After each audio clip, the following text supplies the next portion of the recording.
Welcome back to the Coffee Chat, where we serve up leadership, mentorship, and authentic conversations over your favorite cup of brew. I'm your host, DeAndrea Brown, and today's guest is someone who's not just building in tech, but building with intention. I'm joined by Chris Akpala, a standout creator, educator, and tech professional who's showing up for the community in a major way. From building impactful career resources to leading workshops and growing his audience with strategy, Chris is the blueprint for what it looks like to combine mission, message, and momentum. Chris, welcome to the Coffee Chat. Now it's great being on the coffee chat. When we first met, you always thought you wanted to do your podcast, but I'm glad you're finally doing it now. So I'm really happy for you. Yes, I'm super excited to have you on. This is really like a full circle moment. But before we get into the meat and potatoes of today, what's in your cup? So I just got a little water. I ain't gonna lie, little water. I got a nice little Okay. mug right here. Okay, let me see your mug. I need to see. I'm like so into cups. I'm a cup person. My heart belongs to a soldier. That's so cool. Shout out to I all the love that. veterans, all the people that's Shout out fighting to all for the us. veterans. For real. So today I am drinking I'm a millennial, so I'm always gonna have an iced coffee over anything, Okay. but I just made like a brown sugar latte. And special shout out to Starbucks for this cup. This is actually from a Native American woman. She's an artist and she also had MS. So the proceeds go to her foundation. MS is near and dear to me because my grandmother, as well as one of my younger cousins, have MS. So just wanted to shout them out and shout out the mission. But we're here for something else. So let's get into it. I love to start with kind of a little bit of backstory on how we met, how we connected, and really just how we've stayed connected since we've met. So Yeah. you can share and then I'll ad lib a little bit for you. So how we met was I was starting my tech entrepreneur journey. I was growing it slowly, so I got invited to Hackerproof to come check out their podcast. And shout out to Hackerproof; they're a great podcast. You want to learn cybersecurity? Check them out. So I'm there in the waiting room. We're chilling, relaxing. I was with my boy O, and we saw DeAndrea there, and she was just chilling, just relaxing. I was like, "Oh, who's that?" So we struck up a conversation. Actually, in the podcast, we actually got to talk. We had a big debate, a little mini debate, and then I was like, I need to figure out who that is and just make sure I know her in the future. We linked up then, we've been kind of on and off again, we connecting, always talking. I kept going with the podcast. And then eventually she reached back out and I reached back out. Actually, I reached back out and I wanted her to come on the podcast. And then, it didn't work out. But then she came back and then we started like talking. She wanted a lot of tips on career advice, even podcasting. So, DeAndre, I'm happy that you're doing the podcast. I'm happy you started. And shout out to you and to the coffee chat because I'm on YouTube. I'm like, you're growing. You only started like, what, 2 months now? So congrats to you for pursuing this. Thank you. Yeah. So that was almost a year ago. It was last year in August that we both were interviewing for Hacker Proof, right? You had an interview right before my interview where we were guests on their podcast, and then we did that joint segment where we went into the different debates, and it was really fun. And I love what you were doing once you showed me your Instagram and you showed me how you're keeping the Black and tech community informed about resources and opportunities. I definitely knew that I wanted to connect with you. And as I have seen your platform grow, I grew really interested in you as well, from a mentoring perspective, right? I came and I was like, okay, I'm thinking, I got this idea, I'm scared. I just need you to hold my hand a little bit. You know what I'm saying? Or just help me to kind of just like think about ideas and strategies. And you gave me a lot of great advice. You gave me a lot of great platforms, and it was always genuine and sincere. So just want to give you your flowers and say that I do appreciate you for that because, when you're starting something new, it's scary and it always helps to have encouragement in that space for sure. Now look at you now and you growing. So look at you I now. know. I'm like, it's been like 3 weeks, 3 or 4 weeks, and I'm 4 or 5 episodes in. So this is like one of those things that's like full circle moment, right? We were guests. You had your own. Now here I am having you as a guest on mine. So super exciting. And I know that you're doing a lot right now. You got courses, you got content, coaching. But I want to back to the beginning, right? What was the moment that you realized your voice mattered in this space? And really not just your skills, but your perspective. Yeah, so I started working in cybersecurity. When I first got into cybersecurity, I didn't have any experience. I didn't know what to do. I didn't even know how to even get into the field. How I got into the field wasn't, I didn't have any mentors or guides or anything to help me get in the field. And when I actually got into the field as cybersecurity, as a cyber analyst, as an information system security officer, I noticed I didn't have nobody to talk to about the problems I was going through at work. And I didn't know how to upskill. I didn't have no mentors. And after I got to a certain point, I figured in my head, I know everything I I need. gotta stop you real quick. I gotta stop you real quick. What is upscale? Does that mean to like move up in the organization or what is upscale? So upscale for me is just how to navigate and move up, how to become a manager, how to get more money. Like how do I get six figures? How do I even get certs? Who do I go to for certs? How do I network within the job? I didn't know how to do any of that. Yeah. So after I upscaled, got to a certain point, I would just go online and see so many people that's in tech that will or mentors or people that's selling courses. They would charge like $5,000 for very basic information. Yeah. Yeah, 5,000, 4,000, 2,000. I was like, dang. And a lot of it was wrong. And I was like, what's going on with this? And then when I would comment back on stuff, either they would get into an argument with me or sometimes they'll just block me. I'm like, dang. Wow.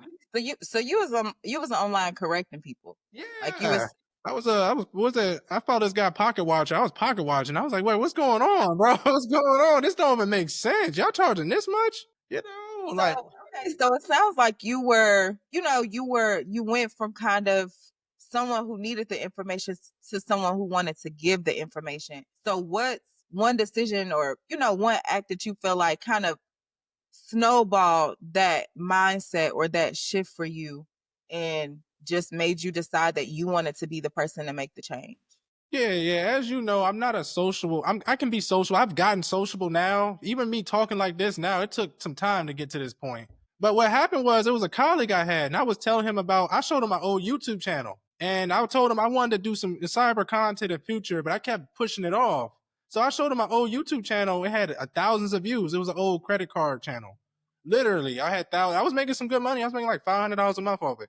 So he looked at it, and he was looked at it. And he told me, hey Chris, why don't you do YouTube? So then he started YouTube. And I was like, bro, this ain't for me. And then he just kept going. And then he said, all right, we're gonna do one every week. We're gonna compete and try to get the most. So no matter, so I just started doing it, doing it, doing it. I'm talking about for like 3 months. And then after 3 months, he stopped and I just kept going. So that's what made me keep going and doing, because content is hard.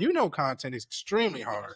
It's hard. It's definitely not what people think. And it's the consistency that gets you far, but it's very tedious. I think that's the part that makes people stop, right? Like life starts to get in the way and you're like, oh, I'm done. But you stay consistent and you just was so what I don't know. So right now I'm in a space where I feel like I get excited to do this. And that is usually how it is with content, right? Like you get excited to do it, but then you got to edit it, then you got to market it, then you got to monetize. Like that's the part that gets overwhelming. So throughout that process, when he stopped at 3 months and you continue to go, like what lit the fire under you to just push past that? Because that's it's usually a point, right? And you got to push past that. What helped you to push past that? Yeah, because when I first got into it, I still wanted to help people, but again, I wanted to make money. But as you know, when you're in content, it's not about the money at some point, because cyber and tech content don't make no money. Pop the balloons and all that stuff makes money. And that's straight like how it is. It makes money. So at some point, I'm not going to lie. I even thought about giving up a couple months ago. But the one thing I get from people, I'm on LinkedIn. If anybody check me out, somebody would hit me up. You changed my life. With your content, help me get in the government. Or with your content, I'm making this amount. Or I didn't even know that people of color can even get into this space. So that's what keeps me going, because it costs, editors cost, it can cost a lot of money. Editors, just Your filming the content, content. your content is top tier. I don't know. I'm definitely gonna link all your socials. Your LinkedIn is popping. Your YouTube is popping. Your Instagram, like all of his content is like crisp. That was one of the reasons why I was like, let me reach out to Chris. I need him as my podcast mentor because he knows what he's doing. But I know we talk a lot off camera. Like we've had plenty of conversations, right? We have really great conversations. And I know a little bit about like your spiritual beliefs and your upbringing, but I want you to kind of give the audience a idea about what part of your upbringing do you feel like most shapes how you move in this new space, right? Because content creation is a new space, but especially in gov tech and especially for, a black man. So what part of your upbringing shapes you? Yeah, so I would say my mother and father, no matter what, having them in my life has helped guided me to be the man I am today. Also, shout out to good friends of mine. You met him, Osasu. He's been a person that kind of helped shape me as a man, low key. When He I, flew to Hold yeah, on, I have to add this. He flew to Houston with you for you to record a podcast. I was like, "What you doing here?" He was like, "My friend recording right now." I was like, "Oh, so you just flew from DC to Houston so you could?" I was like, "That was a really great friend." So yeah, I yeah, know he's a good he's friend. a good friend. He's one of the person that guided me throughout this process, and he helped lead me to God. I mean, there was a point in my life where I gave up on everything, and I just said that I seen how God changed his life, and no matter what, I try to make content. If people that watch my content, I try to pray before every podcast, or sometimes I pray during the podcast. So I try to keep God. Yeah, because we didn't pray. He does not lie about that. Yeah, We've we done pray. podcasts together before on his platform. And we pray when we even meet sometimes, depending on what he's going through or what I'm going through. So we might have to make sure we remember to do that. And you know that because I'm definitely gonna pray. I know that throw you off. You was like, why is this man praying? No, I'm here for it. I'm here for it. But yeah, so you said your mom and dad helped shape you, your friend, you saw his journey to Christ. That's something that has shaped you and kind of helped to push you and motivate you throughout this. Yeah, and no matter what, you got to understand God. Everything you do and all this content comes from God. So you got to honor God. It's not about the money. The money will come, but you got to make sure you're doing everything to honor God, and that's what keeps me. Because I ain't gonna lie, sometimes I want to just go online and post, "Hey, this is how you make K a year or work 3 jobs," but I just can't. I don't even barely ask about money. I barely ask about money. Yeah, I feel like that was one of the things that I felt cringy about. And that's one of the things that I definitely want to stay away from because I want to give people a message that fuels their passions and not fuels their greed or not fuel their survivor mentality or, just trying to climb up because you can get somewhere high and you can hate it there. You know what I'm saying? So I love when I'm able to view information, you get what I'm saying? Get information about what a specific role is or what people do, what the day in the life is without tying it to a salary because now it's only attractive because of the salary.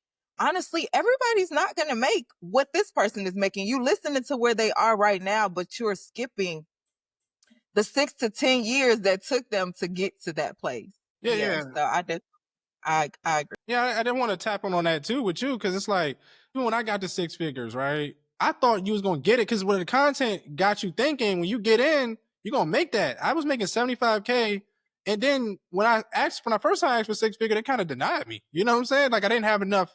And then once you get to that point, then they'll give it because when they pay you that, they want to make it worth it. You understand? It's a business decision. That's a lot of money. So if you ain't up to that, they'll get you up off that. We both know that. Yeah. No, and I think that that's one of those misconceptions, right? I think that a lot of people just hear these sound bites. They hear what they want to hear. And then, of course, a lot of people are just using salaries, okay, 1, okay, 6 figures as clickbait for people to, you know what I'm saying, like buy into their message or their content or whatever. And it's like, it's hard to make 6K. I mean, 6 figures. I'm saying 6K. They said, It's hard to make 6 figures and it's hard to keep and maintain that. And it's a lot of responsibility and skills yeah, that you have to have attained for you to be worth that. So the goal is really to have your value at 6 figures. And that sounds like what you had to do, right? You like, I wanted it, but I wasn't ready. I had to gain more skills. I had to gain more certs. I had to gain more knowledge. I had to be a better leader to get to that place, right? mhm. Yeah.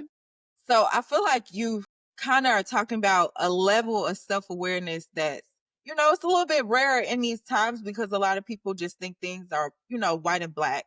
But the type of self awareness you have is necessary, especially when you're doing what you're doing, right? You carving out your own lane. So I really want to dive a little bit into like how you've done that and how your visibility um has, impacted people because you don't just post, you teach and you pay attention.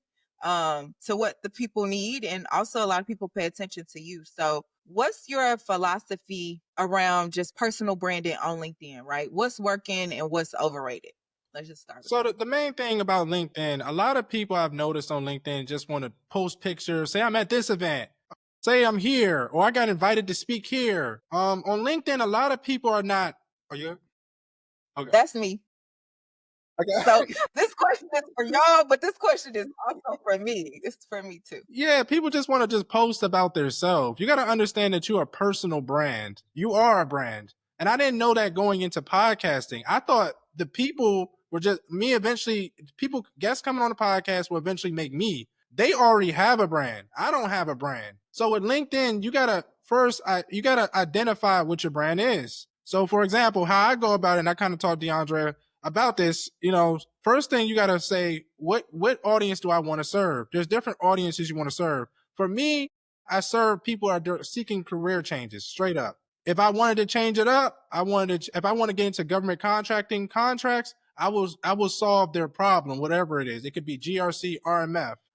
I will find, then after that, I will study what that audience needs. Once I find out what they need, then I'll start making content centered around what they need. So right now, right now, all I talk about on LinkedIn is GRC, RMF. I talk about how to get a jobs, and I talk about cyber. All of that is just hitting one need. And when I build that brand in that specific thing, I've been having companies reach out to me. I've been having government contracts reach out to me. I've been having people that just want to connect to build government. Because one thing I just had recently, a guy reached out to me. How are you knowing about all these jobs? How do you know about all this AI jobs coming? I'm in a government contract space. I want to find those jobs. And I told him I just read. So you got to know. So when you having those people reach out to me, you're hitting a need, and that can help grow your brand, meaning your personal brand where you can get a job, or it can help build your business brand where you can make money. And that's what I've been trying, and I've been doing now, monetizing to make money, because the podcast makes it was a lead magnet, but LinkedIn is a whole different beast when it comes to a lead magnet. So was there a post, a project, or just like a moment where your online presence like really started to take off? Yeah, so it was a couple times. I had a post recently. So the biggest post I did is when I explained to myself, hey, when I was in cybersecurity, and this hit to a lot of people, I didn't know anything. I didn't know what to do, how to do anything. But what I did say in that article, but over time, it's going to get better. You're going to learn. That thing took off. I had another recent one when I talked about the AI jobs that's coming in the government space. That thing has like 1,000. Actually, it has like 200,000 impressions. So What? yeah, it has 200,000 impressions right now. See, but you see what I'm saying though when you hit that need, right? Yeah, so I get that. So my question, I want to dive just a little bit deeper on that because I'm getting this really for me. I keep Go ahead. mentioning that. No, but okay, so are these blog posts? Are they newsletters that you upload to your LinkedIn? Are they like what do you usually do? So for that post that got 200,000 just like a LinkedIn post with no pictures, or how did it look? So to be honest with you, for a lot of the posts I do are just regular posts that I write up. What I do to help find good posts or things that I can help grow it. What I use, have you ever heard of this app called Clio or Clio? So it's a LinkedIn app where you can go on people's profiles that's in your space, see what their top best view is, and then you can mimic something that's closer. So for the GRC space, I was looking at a guy named AJ's post, and he was talking about this specific company hiring for AI jobs, and it can help benefit GRC. So what I did is I found another company similar to the other one. I put my jazz on it and just posted it, and then that grew it to like 200,000 impressions off of that, and that got me to 10,000. That got me to 10,000. Yeah, right there. So two things. One, congrats on 10K. Well, thank you, appreciate you. I saw your announcement last week. I was so happy to see that. And then also, so you're saying that you found another creator Huh? in the gov space and you saw content that he was making and what people were interested in. And then you found something that could be yours and you put your spin on it and posted it on LinkedIn. Yeah, and also I want to tell people too, when you're creating posts, you gotta make don't a lot of people are using AI. It's okay to use AI to anybody. But what I will tell anybody that does use AI, make sure you're going to your deep dark place about you and post it. And that's what makes my post go. I You talk want about it to be myself. authentic.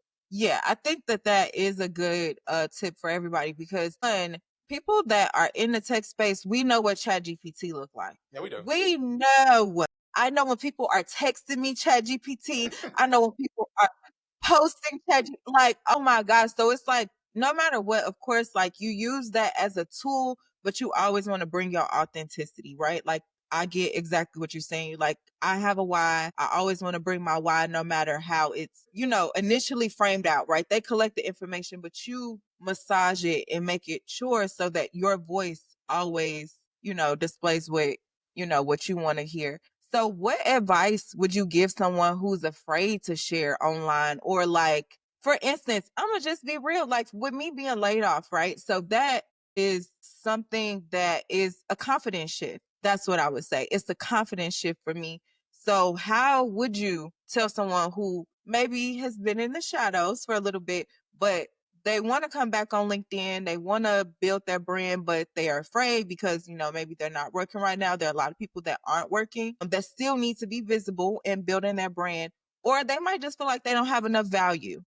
Nah, What advice would you give them? I will always tell anybody and remember who you are. I use that line for a lot. Remember who you are is off of the Black Panther movie, the first Black Panther. When T'Chaka was getting beat up and his mother came to him, remember who you are. You are a person working in tech. You have degrees. You have done a lot to get in this position. So that's the first thing for me. When I first got on LinkedIn, I was scared to post on there because I was afraid my jobs would see it. I was afraid people would see it. Yeah, Have you ever had any conflicts with no, jobs? No. no, not at all. And then also I asked another techie that I interviewed recently, but do you use your LinkedIn now for your job at all, or is it just your personal brand now? No, I use it. I use my job knows they see me. They come I have coworkers come up to me all the time, be like, "Hey, I see you, Mr. LinkedIn man," or I see your Yeah. podcast. They literally come up to you. I don't, they don't they're actually happy for you. Yeah. No, I was asking, do you post about your job at all anymore? Or do you just strictly use your LinkedIn? Because it is your personal brand, right? It's your personal professional brand. So it's just strictly your posts, your podcast, and all those things. Yeah, I would do that because I talked to my manager, one of my managers, and he told me like if you're going to represent the company, you got to get everything approved. So that's why I post about myself. So for me, I post about myself unless they want to give me some money. They can do a brand Yeah, partnership. brand partnership out here. I can grow your LinkedIn. Right, how to grow in 30 days. So you clearly like really found a way to lead with value and, especially in a LinkedIn space, right? You're one of those voices, obviously 200,000 impressions. You're trending, right? You know what you're talking about and you put some really good work in behind it. I know I met you a year ago and I've seen you grow over this time frame, but you're also teaching others how to build. So talk to me about what courses and workshops you're offering and what gap do you feel like you're feeling right now? If somebody was to come to your LinkedIn, they were to be mentored by you, coached by you, or whatever, what services would you provide or what information do you have to offer? Okay, first off, I got Tech Woke Podcast. Make sure you check out the Tech Woke Podcast. We talk to many different professionals like yourself on how to get into tech and how to maintain it and show that it is possible to do it. So the first thing I have is the podcast. The second thing I have now, I have some merch, Tech Woke merch. Anybody ever want to support, buy that merch. I also have RMF Academy. RMF Academy specifically is to help people that's in the government space learn the skills on how to learn risk management framework. Because the thing about risk management framework, a lot of people they get in the field and it takes them a year or two just to even understand what the job is, or sometimes they never know what the job is. So it's kind of a way to accelerate the growth so they can kind of know what to do. So when somebody tries to tell somebody the job, they already know what's coming. So that's what I got. And also check out the newsletter. The newsletter has a lot of good information, and I have a lot of free books. I just got a book I just released yesterday, How to Get into Cybersecurity with No Experience, and I also had a How to Get into RMF. So just check those out. It's on the page, and they all for free for those books. You just been moving. I didn't even know that you had that. So that's cool. Yeah. I'm glad you let everybody know. So what has basically motivated you or decided for you? Put this part in. Okay, so how do you decide what to teach? Like, what signals are you looking for? Is it feedback from your audience, from coworkers? How are you deciding like what information you're putting out? So when it comes to that, I was watching somebody on YouTube, and this is how I go about it. First, I see if the information is already out there. Like if somebody's selling it already, because I don't want to go into a market that nobody's selling it. Okay, so that's what I did first. And then also too, I listened to the feedback. I hear a lot of people reaching out about RMF, how to get into cybersecurity. But for me, I know for a fact how to get into cybersecurity. That's it's a dead market because everybody's trying to get into cybersecurity. You can't really charge for that because it's like you gotta give a guarantee. I know for a fact if I go to RMF, I already know A, my people I'm reaching out to already has money. Two, I know that they can get their job to pay for it. Okay. So then if I know their job can pay for it, and then I know they can afford certain prices. So that's why I picked that market and I studied that market to see. And then the third thing I did, I looked at my competitors and see what they did. I was like, okay, this is everything they're missing. So whatever they're missing, I added all of that to my course, all my courses, because I got the poem, I got the ISO blueprint. So I made them better. Like for example, when I made the poem course, I got so many reviews that I posted on LinkedIn, people posting their certs, posting what they took it. Also with the ISO course, people put on LinkedIn, left reviews. So that's what you do. You got to study the market. So you'll never, and then after you do that, no matter what, they're going to keep referring you. So it's going to, sometimes you don't even have to reach out no more because they'll already see it. So that's kind of how I picked that market. That's really insightful and some really great information and some tips to take away. So I know that you have the course. So is it live? Is it a workshop that people can do self-study on? Like what does it look like? So when I did the first course, I did the poem course, right? So it's just a regular pre-recorded course. They can go through it, and it's cheap. And I keep it at affordable prices, so no matter what, people can buy it. So when I created the ISO course, I didn't know if it was gonna, like you said, I knew it was already people were buying it, but I know nobody was gonna buy it. So what I did first is I did a pre-order for the course, and then I just see if anybody would buy it. I posted on LinkedIn. And then after like a day, somebody actually bought it. And I was like, oh, I actually got to make this course now. So I had to come up with the curriculum. I had to test it. So by the time that week came, 10 people already registered. So I made it a live course because with a live course, you can teach as you go and then you can learn what to make it better. So when I make the 2.0, it'll be better. And then after I'm done the pre-recording, I can always sell that course because I already filmed it. So no matter what, I can keep selling it until I make the 2.0. Yes.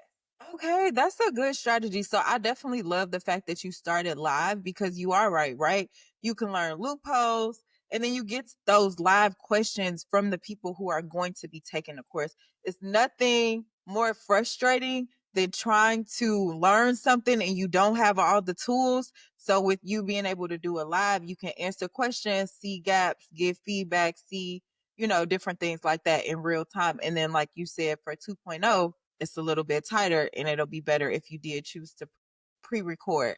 So, quick question though. What's something that you feel like you learned, through teaching that you didn't expect? I learned a lot teaching. Yeah.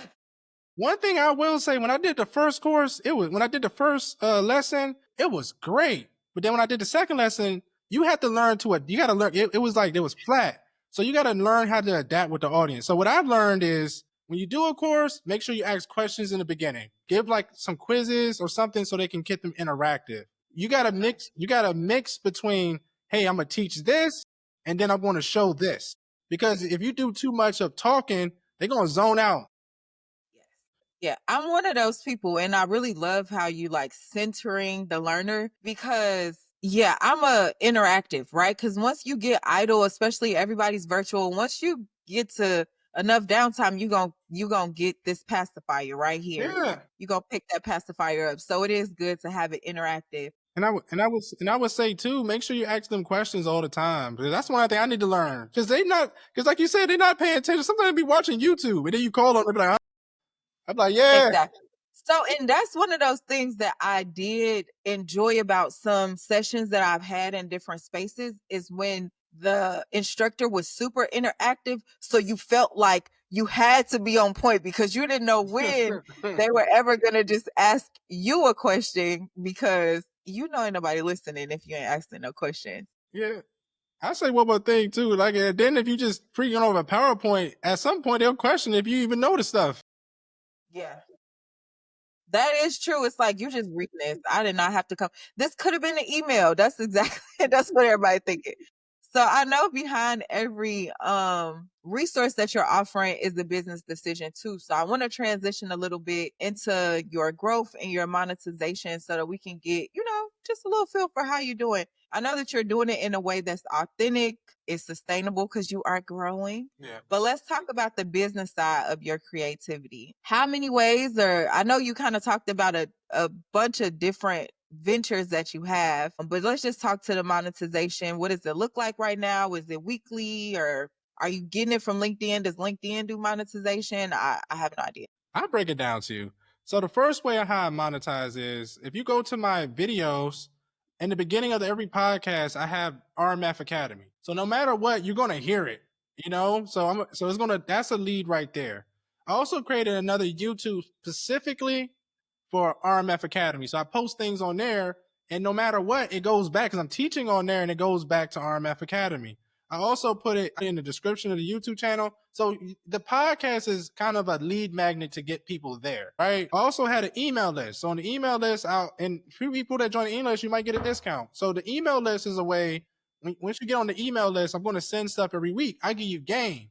But the thing is, I put a call to action at the bottom. Sometimes I might be a discount so they can go buy it right now. Another way, primary way, if I got majority of the leads I got, and LinkedIn is a good way and this is a slept on way for a lot of people. There's a lot of money on LinkedIn. I'll tell you one thing. LinkedIn has the most people that spend the most money. Number one, because they want to learn. You are right. Yeah. You are right. Off the break, they want to learn. They'll spend whatever. They'll be like, 200-300 this 9 times out of 10 they probably have their job paid for it, and they get that money back. So as long as there's two ways I found to help monetize on LinkedIn. Number one, the first thing I figured out how to monetize on LinkedIn, do LinkedIn lives. When you do nobody does LinkedIn lives. And I'll tell you another secret. Say you have 5,000 followers on LinkedIn. If you push out a LinkedIn live 5 weeks, you can invite 1,000 people each week. So by the time you get to that 5 week, you'll have at least maybe 500 to 1,000 people on that live. So you give good game, you do a good enough game, they're gonna check out what you do. And that's how I got majority. When I do a LinkedIn live, that's where I get the most sales. And then also doing LinkedIn posts, make sure for people that's trying to go on LinkedIn, try to post at least 3 times a week and always do a call to action. And I know people be looking like, is somebody actually buying? But I tell you something, if somebody's always putting a call to action, somebody's buying something. So that's kind of the ways you monetize on LinkedIn. And it's crazy because when I'm talking to you about it, I'm like, dang, it's actually a science to this. Yeah, I know, and I feel like you got it figured out. That's why we gotta talk We gotta offline talk. I because got you. we definitely have. So what you feel like a creative risk that you've taken that maybe didn't pay off initially, and what did it teach you? The creative, like in creating a podcast or just taking a risk on something. Yeah, just like yeah, a creative risk on this journey that you've taken that maybe it didn't pay off right away, or you like this didn't pan out, but it pushed me towards something else, or I I'll tell learned. you, I'll tell you a couple things, but I say this one thing hit me the most. There was one time where I was like, okay, I'm going to post something that was off my brand. So I was going to post, oh, I'm making X amount. I'm making X amount. You need to do this too. So I did it just because I was getting mad. I was like, bro, how do all these people get all these views? I'm like, man, Clickbait. clickbait. So what happened was a colleague at my job got wind to him, and he called me out. He said, "You need to stop doing this. People won't think you about the money." And you know what? To this day, I stuck to God's plan. I never had any issues. Matter of fact, I had people on my job praising me because of it. So that's the biggest creative wish I learned. Stick to your brand. Stick to it.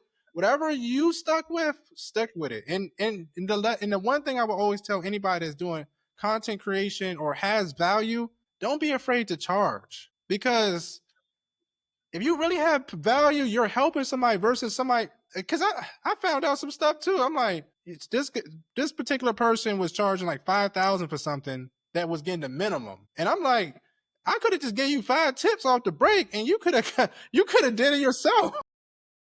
Yeah. $5,000. I'm like, dang, y'all got money like that.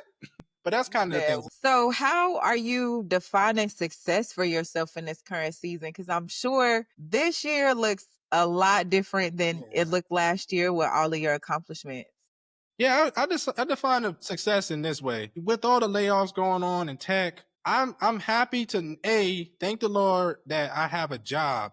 Number one, so having a job, making some extra money because I'm making some extra money now with the podcast, with the RMF Academy. So that can eventually transition to me not having to work this job, and I can just transition doing that, or transition to government contracting at some point in life, maybe a year, maybe 2 years from now. So, but I would recommend to all people don't just quit your job, man. Just grow something. Yeah, So, yeah, I for define sure. success, huh? Oh, no, I was agreeing with you. I was saying for sure. For Yeah, sure. and then also too, like, don't let nobody define your success. I know you can see some people making 100K a month, 200K a month online, but to be very honest with you, a lot of people don't make no money online. So if you're making money online, be grateful for that, and be grateful that you're able to continue it for a very long time. Because like you said, editing, all this stuff is not cheap, and if you're able to find a way to fund it, you're even better off. Because I'm at the point now where I'm able to monetize, where it's not coming out of my pocket no more. So thank the Lord for that. I think one other thing that I'll add to that, and it's probably something that me and you discussed when early on when I was, brainstorming with you about different ideas and how I wanted to go about my podcast. One of the other things that I would say is don't be afraid to start small and build from there, right? So when I saw you, I'm like, I want to do in person. I want to get a studio. I want to. You was like, and you showed me your YouTube, and you was like, "This is where I started, right here." I was on YouTube in my office, and I grew to that. So you know what I'm saying. So even in terms of not looking at what other people do, or not what other people are, how you define success for yourself right now is going to be different for how I define success for myself right now. But we both are being successful. You congratulating me. You like, you got 57 viewers, and That's I'm like, great.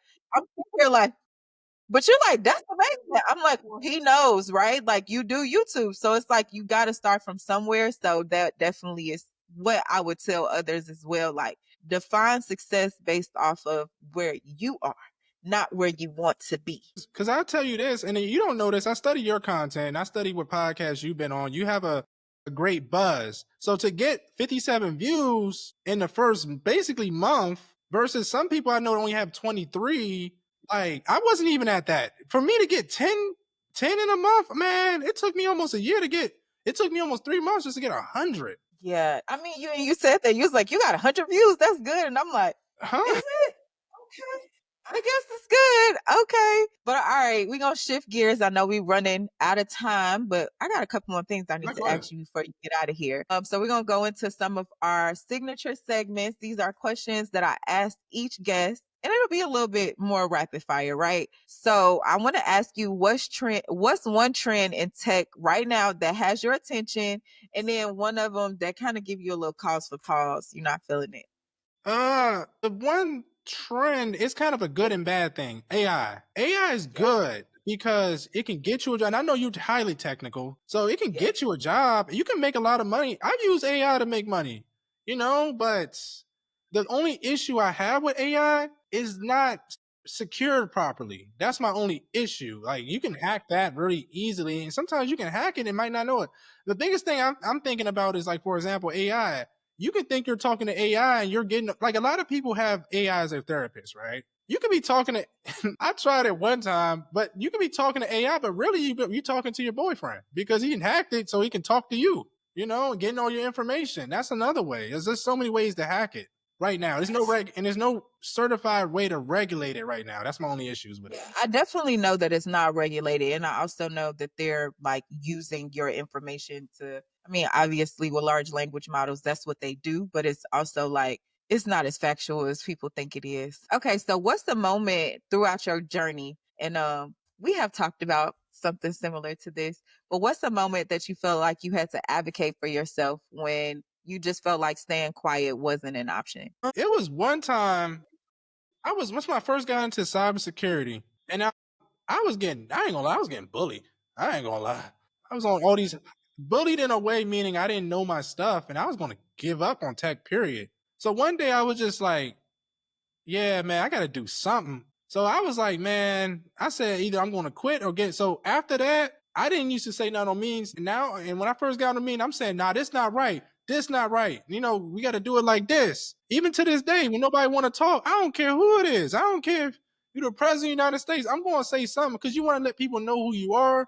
Because you don't say nothing, they're gonna run over you. So at that point, and even in tech industry now, there's people now. The more I grow, they'll come to you and be like, "You need to partner or do this," and I'm like, "Man, I don't need to partner with nobody. I can do it myself. What do I need you for?" And then partnering with people now, you don't know what they brand are because you're gonna get something on LinkedIn or whatever. But that's kind of one thing I've learned. Okay. Yeah, I think I mean, I feel like you have to have boundaries and you got to have a voice. If you don't have a voice, they are going to dismiss you when you start to speak, or you know what I'm saying? Like, you're not going to appear as credible. You know what I'm saying? Like, you can't even get that back once you decide that you're just going to be mute for the first year of your job.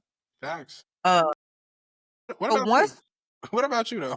for me, I mean, I would say the same thing, right? When I came in tech, I was not in this space, right? So I came in feeling like everybody knew more than me, everybody was above me, everybody had opinions. I didn't have valid opinions. So I had to grow my confidence, right? And just start with questions. I started with questions. Like getting in meetings, like I have to ask a question before this is over.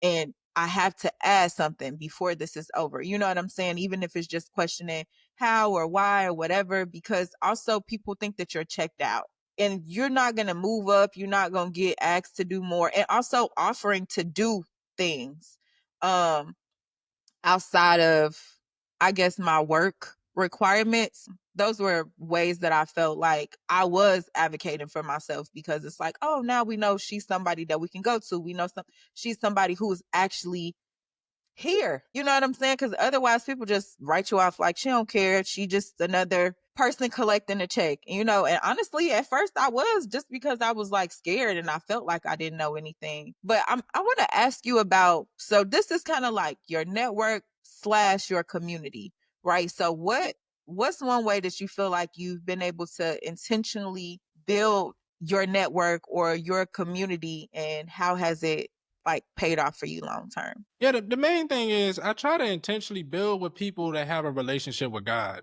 That's why we cool. Okay. And you probably don't know that. That's one of the reasons why we cool. I love people that truly just want to help people. I love people that are just straight up honest, like you, like yourself. So I try to align myself with those people because mainly those people are not looking to wrong other people in most cases, Yeah.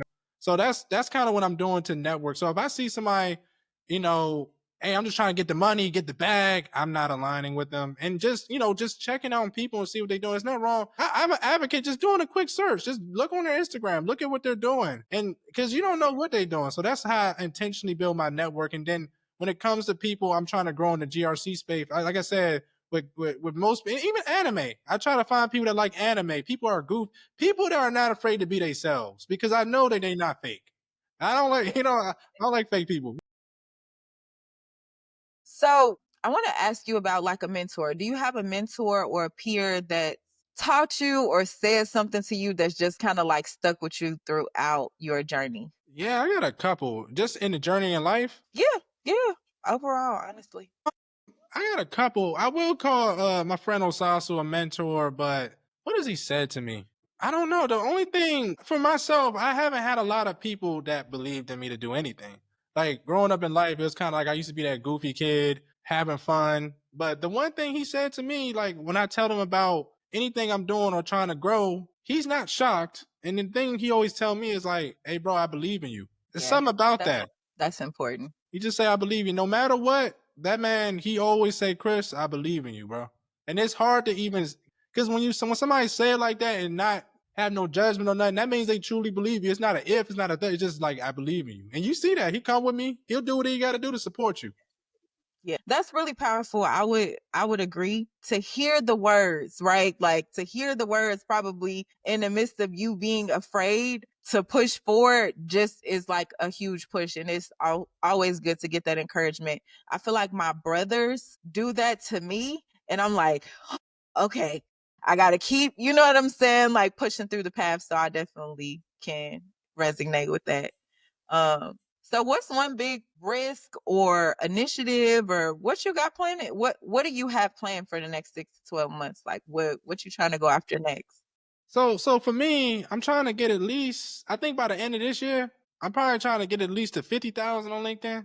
Yeah, I'm trying to get at least to 7,000 on YouTube. I think that's reasonable. And my goal is to make at least 30,000 a month.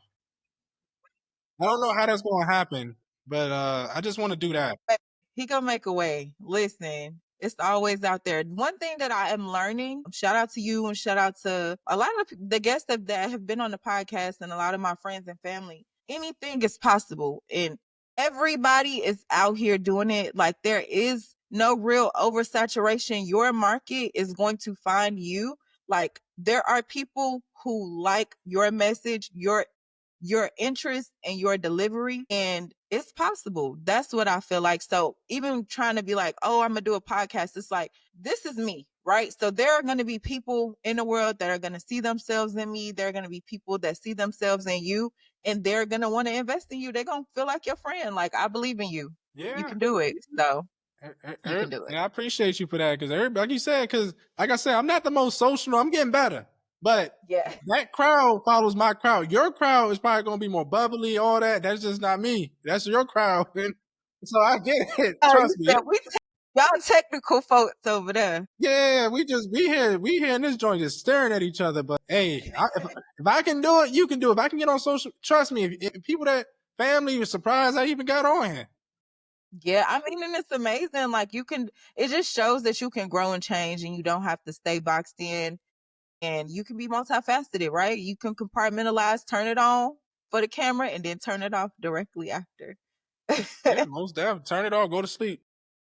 Right. All right, so we're wrapping up, but I can't let you go without a few quick questions.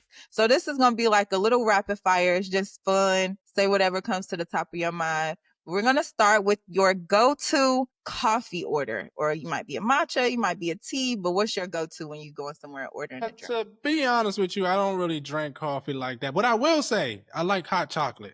I love hot chocolate. Okay. Okay, I'll give you a pass for that one. Okay. What's the quote or mantra that's guiding you right now? Um, there was a wasn't there, I had a good quote. Yeah, let me think about that. A quote or mantra. Hey, it's not finished yet. That's the thing I'm Okay. going. It's not finished yet. I'm gonna keep going until I feel like it's done, and then I'm finished. Yeah. So mine is, I usually don't say this, but mine is don't let one closed door stop you from looking at all the other open doors. And That's a that's good one. something that I'm definitely carrying with me right now. Last but not least, what is one bold move somebody's listening that is listening this week should make? If anybody's trying to get on social media, trying to create YouTube, LinkedIn, whatever, just post. Just do a post. And let me tell you something. Anybody that's listening, nobody cares. Just post. At the end of the day, I was watching a video on TikTok. The older people was like, there was actually some older person about like regretting not doing something. They said they didn't do it because they felt like they was worried about what other people would say. When he got older, he asked the people and he said they generally don't care. Most people don't care. Nobody cares. You know the people that's gonna support you the most? Other people.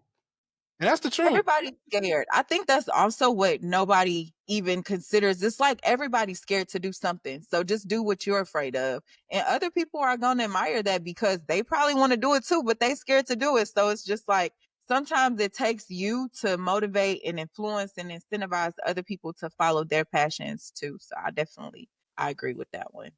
Yeah, because even you said All you was right. like you saying me posting, you was like, hey, I'm gonna do it too, and I inspired another woman. I noticed her she making videos on LinkedIn now, and I'm happy for her.